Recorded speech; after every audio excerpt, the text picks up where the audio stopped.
আমরা জুলাই বিপ্লবের আকাঙ্ক্ষা জন্যই বাস্তবায়ন করতে চাই, কারণ জুলাই বিপ্লব 1905 সালের বঙ্গভঙ্গকে ধারণ করে। জুলাই বিপ্লব 1921 সালের ঢাকা বিশ্ববিদ্যালয় প্রতিষ্ঠার ঐতিহাসিক প্রেক্ষাপটকে ধারণ করে। জুলাই বিপ্লব 1947 সালে বাংলাদেশের স্বাধীন জাতিসত্তা গঠনের অভিপ্রায়কে ধারণ করে। জুলাই বিপ্লব 71-এর মুক্তিযুদ্ধকে ধারণ করে। জুলাই বিপ্লব 2013 সালের স্বপ্ন চেতনাকে ধারণ করে।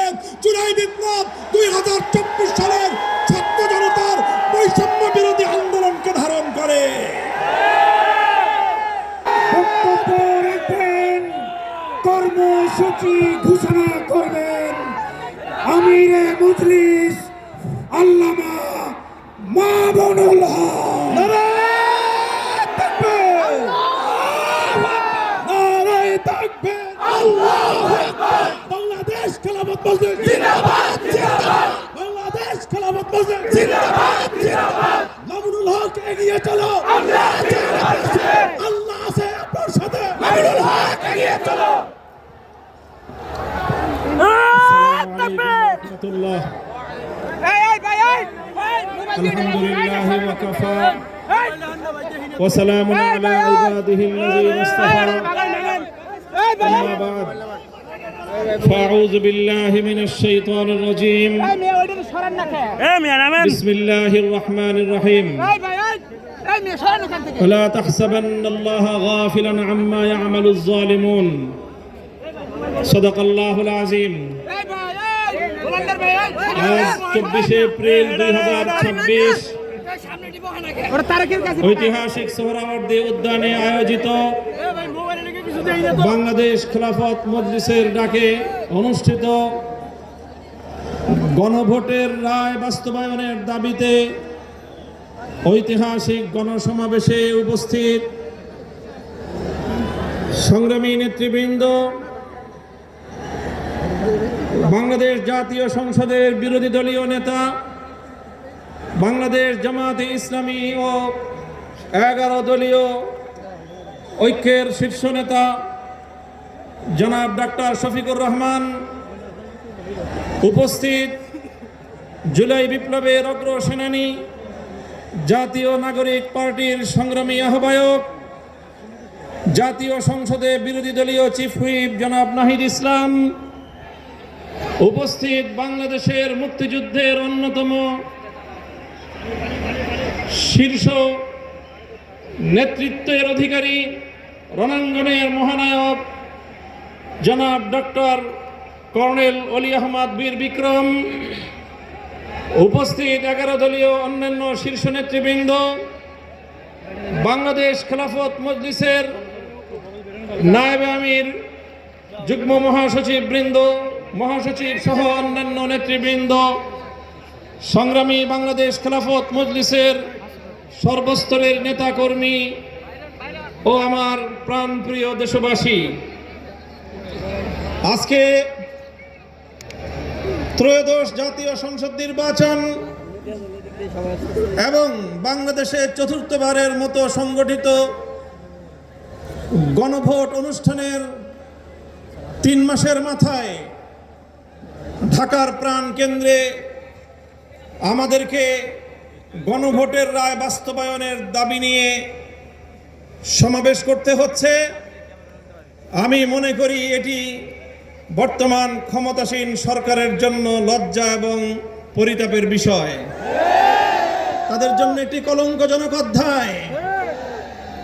সংগ্রামী সাথী ও বন্ধুগণ, জুলাই বিপ্লব পরবর্তী এই বাংলাদেশের মাটিতে দাঁড়িয়ে আজকে আমি স্মরণ করছি বাংলাদেশের সেই সকল অকুতোভয় বীর সেনানীদেরকে যারা এই স্বাধীন সার্বভৌম জাতিসত্তার ভিত্তিতে একটি বাংলাদেশ গঠন করার জন্য যুগে যুগে রক্ত দিয়েছে। সেই ব্রিটিশ বিরোধী আন্দোলনে 1831 সালের বালাকোট, 1857 সালের সিপাহী বিদ্রোহ, শামিলের রণাঙ্গন থেকে শুরু করে 1947 সাল পর্যন্ত যারা রক্ত দিয়ে, জীবন দিয়ে ভারতীয় আধিপত্যবাদ থেকে এই পূর্ববঙ্গ নামক বাংলাদেশের একটি স্বাধীন মুসলিম জাতিসত্তা গঠনের জন্য সংগ্রাম করেছিল। বিংশ শতকের গোড়ার দিকে 1905 সাল থেকে বঙ্গভঙ্গ থেকে কলকাতা এবং দিল্লির আধিপত্যকে যারা মানতে অস্বীকৃতি জানিয়ে রক্ত দিয়েছে, জীবন দিয়েছে, 1921 সালে এই বাংলাদেশের মানুষের শিক্ষা দীক্ষা সহ সার্বিক উন্নয়নের লক্ষ্যে যেই ঢাকা বিশ্ববিদ্যালয় প্রতিষ্ঠার পিছনে যারা অবদান রেখেছে, এরপরে 1947-এ একটি নতুন রাষ্ট্র পাওয়ার পর 24 বছর পর্যন্ত যারা জুলুম এবং বৈষম্যের বিরুদ্ধে লড়াই করেছে, সর্বশেষ 1971 সালে মহান মুক্তিযুদ্ধের মধ্য দিয়ে বাংলাদেশকে একটি বৈষম্যহীন স্বাধীন রাষ্ট্রের গড়পত্তন করার জন্য তারা একটি পরিবেশ তৈরি করে দিয়েছে। এরপরে 1971 সাল থেকে 1990 সাল 90-এর গণ অভ্যুত্থান সহ ধারাবাহিকভাবে বাংলাদেশের ন্যায়, ইনসাফ এবং জনগণের অধিকার প্রতিষ্ঠার সংগ্রামে অনেক রক্ত এবং ত্যাগ স্বীকার হয়েছে। বিগত ফ্যাসিবাদী স্বৈরাচারী শেখ হাসিনার আমলে 2009 সালের পিলখানা ট্র্যাজেডি, 2013 সালের শাপলা চত্বরের নবী প্রেমিকদের অকাতরে রক্তদান, 2013 সালে আল্লামা দেলোয়ার হোসেন সাঈদী রহমতুল্লাহি আলাইহির বিরুদ্ধে একটি কল্পিত রায়ের মাধ্যমে কোরআন প্রেমিক তাওহীদি জনতার উপর যে আক্রমণ করা হয়েছে, পাখির মতো গুলি করে প্রায় শতাধিক কোরআন প্রেমী তাওহীদি জনতাকে হত্যা করা হয়েছে, সেই সকল বীর শহীদান। 2021 সালে মোদী বিরোধী আন্দোলনে হেফাজতে ইসলামের নেতাকর্মীদেরকে হত্যা করা হয়েছে। 2024 সালের জুলাই বিপ্লবে 1,500 বাংলার তামাল সন্তানদেরকে গুলি করে পরিকল্পিতভাবে হত্যা করা হয়েছে। রক্তের সাগর পাড়ি দিয়ে 36শে জুলাই 5ই আগস্ট 24 সালে বাংলাদেশ নতুনভাবে মুক্তি এবং স্বাধীনতা লাভ করেছে। জুলাই বিপ্লবীরা ঘোষণা করেছিল আগামীর বাংলাদেশ গঠিত হবে 1947 সাল, 71 সাল এবং 2024-এর ঐতিহাসিক বিজয়ের উপর ভিত্তি করে। তাই আজ যারা মনে করেন কেন আজকে বাংলাদেশের আলেম সমাজ, কেন আজকে বাংলাদেশের ইসলামপন্থীরা, কেন আজকে বাংলাদেশ খেলাফত মজলিস জুলাই বিপ্লবের পক্ষে এভাবে মাথায় কাফনের কাপড় বেঁধে রাজপথে নামতে চায়, যাদের মনে দ্বিধা সংশয় রয়েছে, আমি তাদেরকে বলতে চাই, আমরা জুলাই বিপ্লবের আকাঙ্ক্ষা জন্যই বাস্তবায়ন করতে চাই। কারণ জুলাই বিপ্লব 1905 সালের বঙ্গভঙ্গকে ধারণ করে, জুলাই বিপ্লব 1921 সালের ঢাকা বিশ্ববিদ্যালয় প্রতিষ্ঠার ঐতিহাসিক প্রেক্ষাপটকে ধারণ করে, জুলাই বিপ্লব 1947 সালে বাংলাদেশের স্বাধীন জাতিসত্তা গঠনের অভিপ্রায়কে ধারণ করে, জুলাই বিপ্লব 71-এর মুক্তিযুদ্ধকে ধারণ করে, জুলাই বিপ্লব 2013 সালের স্বপ্ন চেতনাকে ধারণ করে, জুলাই বিপ্লব 2024 সালের ছাত্র জনতার বৈষম্য বিরোধী আন্দোলনকে ধারণ করে। সংগ্রামী সাথী ও বন্ধুগণ, তাই যারা ইসলামকে ভালোবাসেন, যারা বাংলাদেশকে ভালোবাসেন, যারা বাংলাদেশের শতবর্ষের ঐতিহ্যের স্বাধীনতার সংগ্রামকে যারা ধারণ করেন, জুলাই বিপ্লবের বিপক্ষে তারা থাকতে পারে না। তাই আজ আমি ক্ষমতাসীন বিএনপিকে বলতে চাই, আপনারা ঐতিহ্যের 50 বছরের রাজনীতিকে বিশ্বাসঘাতকতা করবেন না। শহীদ জিয়াউর রহমান, বেগম খালেদা জিয়ার আদর্শের সঙ্গে গাদ্দারি করে বিএনপি টিকতে পারবে না। বাংলাদেশি জাতীয়তাবাদ এবং বাংলাদেশের স্বাধীন জাতিসত্তার যে আকাঙ্ক্ষা, সে আকাঙ্ক্ষাকে যদি বৃদ্ধাঙ্গুলি দেখান, আপনাদের অস্তিত্ব বিলীন হয়ে যাবে। সংগ্রামী সাথী ও বন্ধুগণ, তাই আজ আমি স্পষ্ট ভাষায় বলতে চাই, বিগত 12ই ফেব্রুয়ারি গণভোটের মাধ্যমে বাংলাদেশের মানুষ নিরঙ্কুশভাবে সংবিধান সংস্কার করার যেই ম্যান্ডেট প্রদান করেছে, সেই ম্যান্ডেটের বিরুদ্ধে যদি বিএনপি অবস্থান গ্রহণ করে, আমরা স্পষ্ট ভাষায় বিএনপিকে লাল কার্ড দেখাবো। আমি বিএনপি নেতৃবৃন্দকে বলতে চাই, আমাদের একজন সহকর্মী আপনাদের নেতার বিরুদ্ধে একটা কঠোর শব্দ প্রয়োগ করেছিল, আপনারা মব করেছেন। তাই আমি ব্যক্তিগত আক্রমণ, ব্যক্তিগতভাবে কাউকে কোনো কটু শব্দ উচ্চারণ করতে চাই না। তবে একটা কথা বলতে চাই, যেই 12ই ফেব্রুয়ারি নির্বাচনের মাধ্যমে আপনাদের জন্ম হয়েছে, আপনারা যেই 12ই ফেব্রুয়ারির গর্ভে জন্ম নিয়েছেন, সেই জন্ম নেওয়ার পরে এখন 12ই ফেব্রুয়ারিকে অস্বীকার করছেন, অর্থাৎ জন্ম নেওয়া সন্তান পিতামাতার বিবাহকে অস্বীকার করছেন। এর বেশি আর কিছু বললাম না। যদি আমাদেরকে বলতে বাধ্য করেন, আমরা এরপরে আর কোনো ব্যক্তির ব্যক্তিগত সম্মানের দিকে তাকিয়ে আমরা আমাদের মুখ বন্ধ রাখতে পারবো না। মনে রাখবেন, জুলাই বিপ্লবের ভিত্তিতে যেই গণভোট হয়েছে, সেই গণভোটে এদেশের ছাত্র জনতার 24-এর বিপ্লবের যে গণ আকাঙ্ক্ষা, রাষ্ট্র সংস্কার, রাজনৈতিক বন্দোবস্তের যেই সংস্কারের দাবি, সেই সংস্কারের দাবিগুলোই পয়েন্ট আকারে গণভোটে 4টি পয়েন্ট আকারে জাতির সামনে উপস্থাপন করা হয়েছিল। গণভোটের ইতিহাস আপনাদেরকে স্মরণ করিয়ে দিতে চাই। বাংলাদেশে ইতিপূর্বে আরো 3টি গণভোট হয়েছে। আজ 2026 সালে 4র্থ গণভোট হয়েছে। ইতিপূর্বে 3টি গণভোটের রায়ের সঙ্গে কেউ গাদ্দারি করে নাই। শুধু বাংলাদেশ নয়, বিশ্ব ইতিহাসে যতগুলো রাষ্ট্রে গণভোট এবং রেফারেন্ডাম হয়েছে, আজ অবধি কোন গণভোট এবং রেফারেন্ডামের সঙ্গে কেউ গাদ্দারি করে নাই। বিএনপি যদি আজ এই গণভোটের সঙ্গে গাদ্দারি করে, শুধু বাংলাদেশ নয়, বিশ্ব ইতিহাসের গাদ্দার দল হিসেবে চিহ্নিত হবে।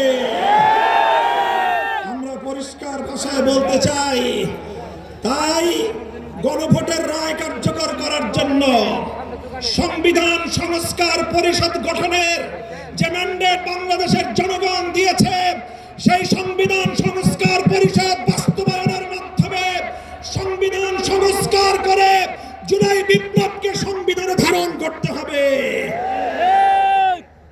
আমরা মাননীয় প্রধানমন্ত্রী, তিনি দেশের মানুষকে এখন বলে বেড়াচ্ছেন জুলাই সনদকে অক্ষরে অক্ষরে বাস্তবায়ন করবেন।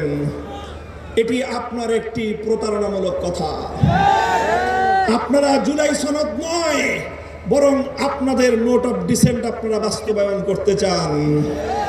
আপনারা বিসমিল্লাহির রহমানির রহিম সংবিধানে আল্লাহর উপর অবিচল আস্থা এবং বিশ্বাস, রাষ্ট্র ধর্ম ইসলাম, এগুলোকে সংবিধানের মূল নীতি হিসেবে স্থায়ীভাবে জায়গা দিতে চান না। আপনারা এমন ভাবে এগুলোকে সংবিধানে রাখতে চান যে কোনো মুহূর্তে আবার খায়রুল হকদের মতো কোন বিচারপতি কলমের খোঁচা দিয়ে এগুলোকে সংবিধান থেকে মুছে ফেলতে পারে। তাই আমরা সংশোধনের মাধ্যমে নয়, সংস্কারের মাধ্যমে জাতীয় সংবিধানে স্থায়ীভাবে জুলাই সনদের স্পিরিট বাস্তবায়নের দাবি করতে চাই। আমরা পরিষ্কার ভাষায় বলি, আজ বাংলাদেশের ক্ষমতাসীন মহল বিভিন্ন ক্ষেত্রে ব্যর্থতার যেই মহা প্রদর্শনী করে চলেছে, কূটনৈতিক ব্যর্থতা আজকে তাদের দিবালোকের ন্যায় পরিষ্কার। বাংলাদেশের বর্তমান সরকারের কূটনৈতিক ব্যর্থতার কারণে আজকে একটি দেশ থেকে, আধিপত্যবাদী দেশ যারা বাংলাদেশের মানুষের অধিকারকে 15 বছর পর্যন্ত তাদের পায়ের নিচে পিষ্ট করেছে, সেই আধিপত্যবাদী দেশ বাংলাদেশে একজন কূটনীতিক নিয়োগ করেছেন। বিশ্ব ইতিহাসের সকল কূটনৈতিক সভ্যতা এবং ভদ্রতার স্বাধীনতাকে রেওয়াজকে উপেক্ষা করে তাদের একজন দলীয় এজেন্ডা বাস্তবায়নকারীকে বাংলাদেশে সেই বিজেপির দলীয় এজেন্ডা বাস্তবায়ন করার জন্য কূটনৈতিক হিসেবে বাংলাদেশে নিয়োগ দিয়েছে। অথচ বাংলাদেশ সরকার এটার কোনো প্রতিবাদ জানায় নাই।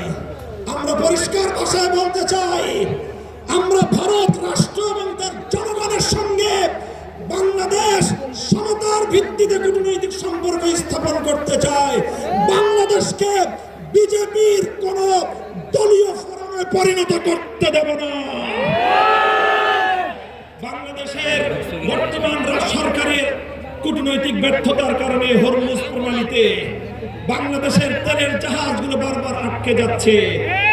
বন্ধু প্রতিম দেশ ইরান বাংলাদেশের সঙ্গে বন্ধুত্বের হাত বাড়িয়ে দেয়, কিন্তু বাংলাদেশ চরমভাবে কূটনৈতিক ব্যর্থতার পরিচয় দিয়ে এখনো পর্যন্ত হরমুজ প্রণালী থেকে একটি জাহাজ অবমুক্ত করতে পারেনি।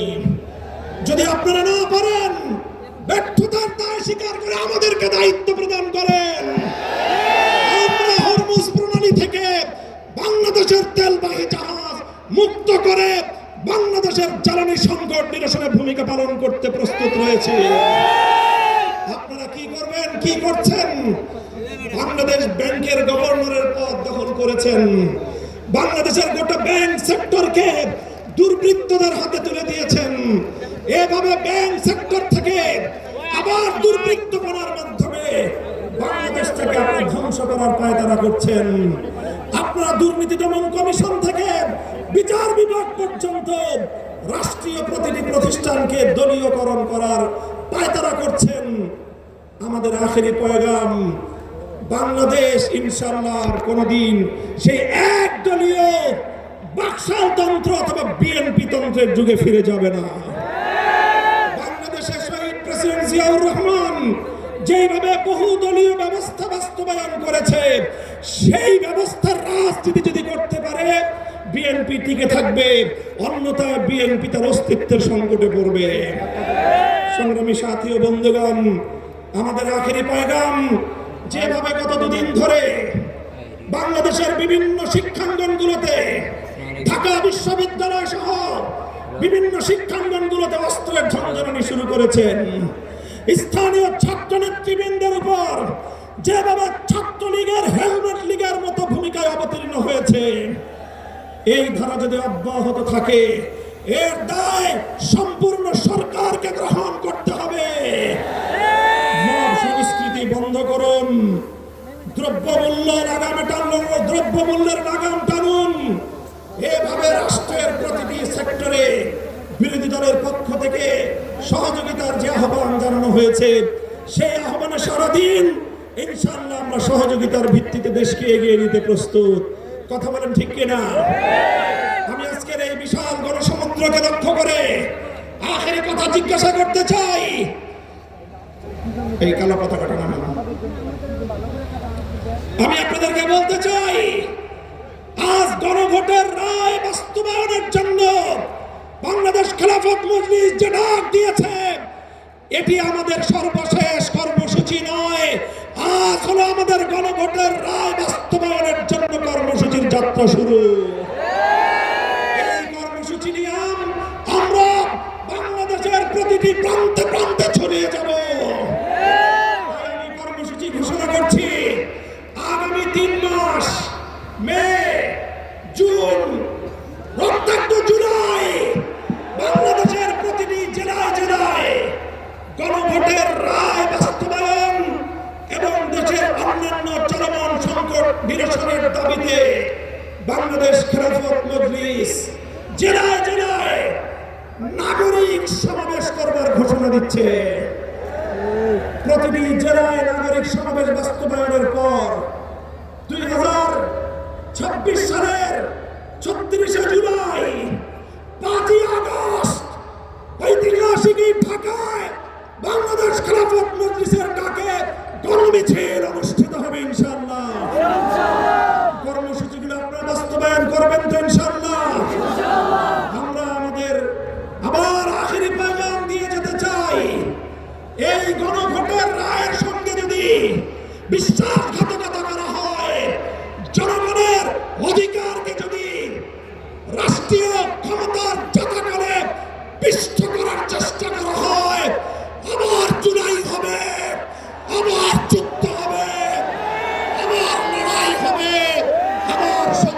হবে ইনশাআল্লাহ। নাসরুম মিনাল্লাহি ওয়া ফাতহুন করিব ওয়া আখিরু দাওয়ানা আলহামদুলিল্লাহি রাব্বিল আলামিন। সুবহানাল্লাহি ওয়া বিহামদিহি সুবহানাকাল্লাহুম্মা ওয়া বিহামদিক আশহাদু